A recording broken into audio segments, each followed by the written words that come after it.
So after about a week of waiting, it's finally here. This is the R36S, or at least this is it inside of the box, and then you can watch me unbox it and then you'll see it. The R36S is a handheld that I'm extremely excited to review here because when you actually go hands-on with this, it does not feel like a $50 handheld at all. If I didn't know the price of this, honestly, I would put it much higher than $50, but that's how much it costs. That's how much I paid as an American. It might differ if you live in different countries, but as an American, I paid $50, and you can still get it for that price, maybe even a little bit under that. I'll put a link down below in the description if you're interested in buying one. It'll be an affiliate link, so I'd appreciate it if you decide to buy through that link because it helps support the channel. It comes at no extra cost to you. But once you get the box open, it doesn't come with anything too interesting, just the usuals you get with a retro handheld. And then you have the handheld itself, the R36S. So as you can see, this is the sequel, I guess if you want to call it that, of the R35S. The R35S was from about a month ago, or a month and a half maybe. It came out and it made a lot of waves online because it also was a really great value, but apparently there were some problems with intellectual property violations or something along the lines of this. It was clearly a clone device. I don't know the specifics of it. I'm really just getting this from Talkie's review, and I couldn't find anything about this anywhere else, but I imagine he has his sources or wherever he's getting this from. I don't know. But from what I can see now, it's harder to find the R35S on places like AliExpress, so maybe they're not manufacturing that anymore and the R36S is just going to be the only one available. But if you don't know anything about the R35S, I don't want to bore you. I'll just say it basically has the exact same specs as the R35S. There's a few minor differences, but for the most part it's the exact same. But looking at the R36S, I decided to get the black transparent color. As you can see, you have the screen up top, and then you have your buttons and your D-pad, and then notably 2 analog sticks, which I actually really like, and then a start, select, and function button. Turning it over to the side, you have a power button, reset button, a micro SD card slot for your ROMs, and then on the other side you have your plus and minus volume keys, and then a micro SD card slot for your operating system. Turning it over to the back, you have L1, L2, R1, R2 buttons. Then on the bottom you have 2 USB-C ports, one for charging and then one for something like a Wi-Fi dongle, and a headphone jack, and then up top there is nothing. So that's really it. So turning on the R36S, you can see it comes with Arc OS, and everything that I'm going to be showing you in this video is exactly how they sent it on the micro SD cards they sent me. I got the 64GB version. I believe they have a 128GB version you can buy for a few bucks more. I didn't opt for that, but if you do end up buying that version, keep in mind if I'm showing you guys some list of games, you might be getting more in that certain console than I showed you. But once again, everything is exactly how they sent it to me. I didn't add my own ROMs or update the OS or any of this kind of stuff. In this video, I really wanted to take a look at the R36S and compare it to other devices in its similar price range. Mainly, I wanted to think about the Anbernic RG35XX and the Miyoo Mini and Miyoo Mini Plus, because the Miyoo Mini is basically impossible to get at this point. So mainly the Miyoo Mini Plus and the RG35XX, because to me, those are the handhelds that I really think about when I think about a good budget device. They're decently powerful, they're good for the money, and they're just what I would recommend if someone was new to handheld emulation, they wanted to get a first time device, or just someone who wanted something else. They have one device and they want to get a backup or whatever. I would say, yeah, take a look at the Anbernic RG35XX and the Miyoo Mini Plus. That's what I would say. But with the R36S, I'm trying to see, is this device going to replace both of those? Is this going to be the thing that I recommend everyone to go to? It's about $50 or a little under $50. It can run many games better than the Anbernic RG35XX and the Miyoo Mini Plus. So let's take a look at that and keep that in mind, and I know I will when talking about what this thing can do. So anyway, let's first start off with what I find to be the most exciting here. That is N64 emulation. So playing N64 games on here is pretty good for some games. A lot of games are going to run fine. They're going to run not absolutely perfect. I would expect to experience a little hiccup here and there, but that's just going to be pretty rare in a lot of games, and these games are going to run pretty good. Not absolutely perfectly, but enough so that they're playable and you won't really have to worry about extreme slowdowns or low frame rate or any of this kind of stuff. A lot of easy to run and mid-tier N64 games are going to run well on here, but there's also some N64 games that just are going to be out of reach for the R36S DS, unfortunately. It's just the way it is. Hopefully in the future we can get a $50 device that can play all N64 games flawlessly. That would be absolutely amazing. But for now, this performance is actually really good. In comparing the R36S with anything in its price range, I would say it's better than anything that I can think of. You can play some N64 games on the RG35XX. It doesn't come stock with it. You need to download some custom firmware, bring it over, and then you can play some games. But I would say largely the R36S, you're going to get better performance in a lot of games than you would on the Ambernic device. Same with the Miyoo Mini Plus. You can't play any N64 games on it at all. So the R36S is going to beat the Miyoo Mini Plus in the N64 category. And then there's DS emulation. And DS emulation works really well on here. It really does. Using the Drastic emulator, you even have the option to do some enhancements, which aren't going to run perfectly in all games, but in some games you can. And almost every game I tried, it was perfect performance, honestly. And of course, with Nintendo DS emulation, a lot of games require the use of a touchscreen and can be kind of awkward to emulate, but there's still a lot of DS games that work very well, require almost no use of the touchscreen whatsoever, and look great here on the R36S. And I would say it's a little better, but largely comparable to the Miyoo Mini Plus and the RG35XX in DS emulation, except for the fact that if you're someone who does not like having to do a lot of messing around and downloading custom firmware and bringing new emulators over to a handheld, and you just like playing stuff on the stock microSD card that comes with your handheld, yeah, you do have an advantage here because this does come with an N64 emulator, and in this case a DS emulator, and you're able to play these games without bringing in any custom firmware, downloading new emulators and stuff like this. So that's certainly a plus. And then there's also PSP emulation, and the PSP emulation is pretty good for some games.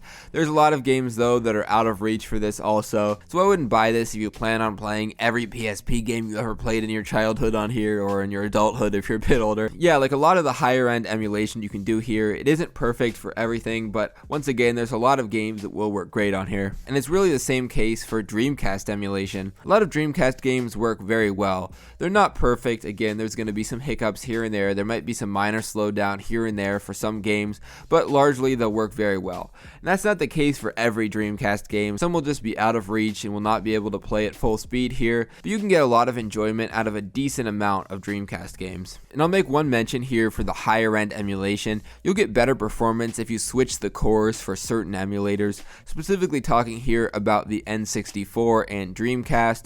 The emulators that the R36S automatically is set to are not ideal, so if you change them, you're going to be getting better performance. And I haven't tried this out with every game, and I did not try every emulator that came with the R36S, so you can even do a little experimentation for yourself here, but certainly you can get better performance, and I would definitely recommend you going in the settings and changing which emulator you're using for especially the higher end stuff, N64 and Dreamcast.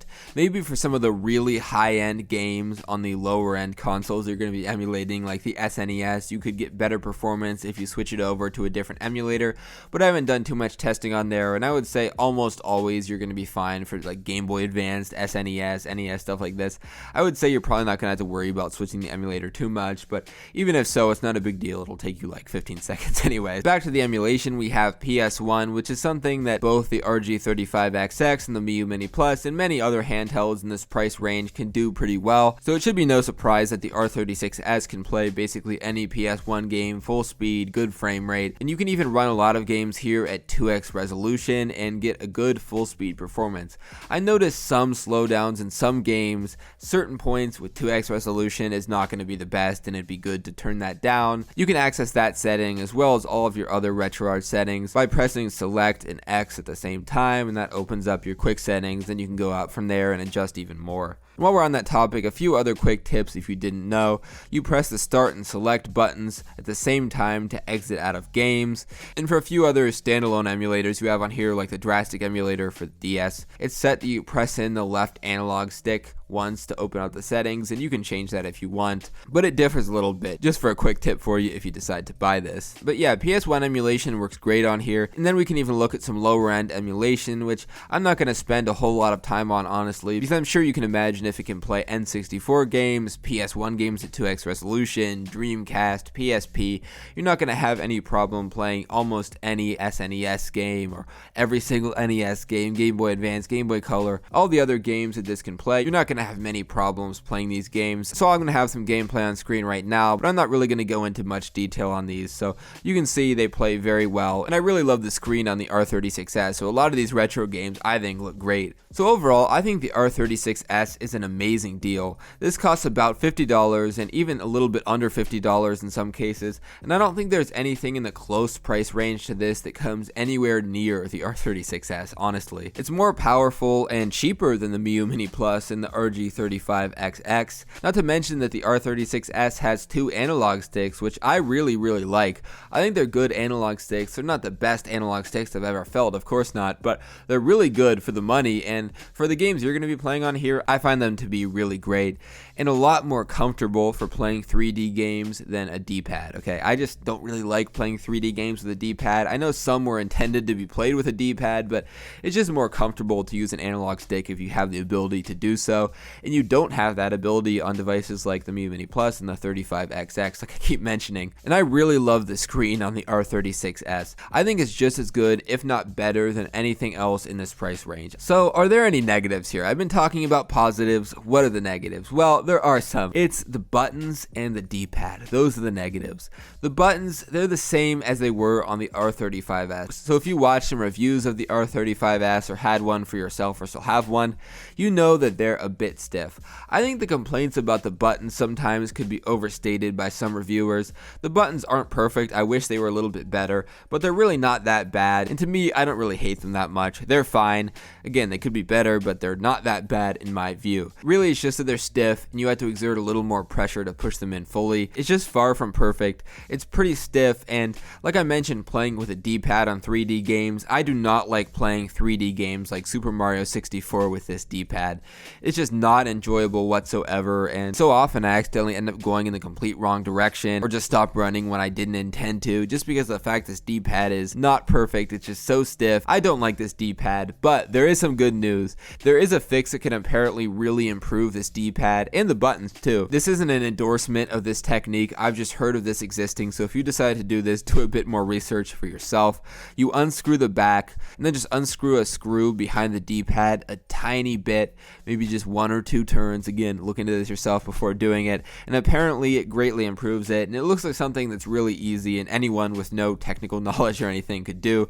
And the same with the buttons. I guess just with cutting this little connector between 2 buttons, which is also a really easy thing anyone can do, it makes the buttons a lot better as well. And also the R1, R2, L1, L2 buttons aren't perfect. I don't like the way that they sound, and I could point to the buttons on the RG35XX, for example, as being a lot better. They're not so bad that I would just not recommend the handheld because of them. I just wish they were a little bit better, but they're not that bad. They're just not great. So because of the fact that really good retro handhelds are getting cheap, look at the RG35XX, look at the Miyoo Mini Plus.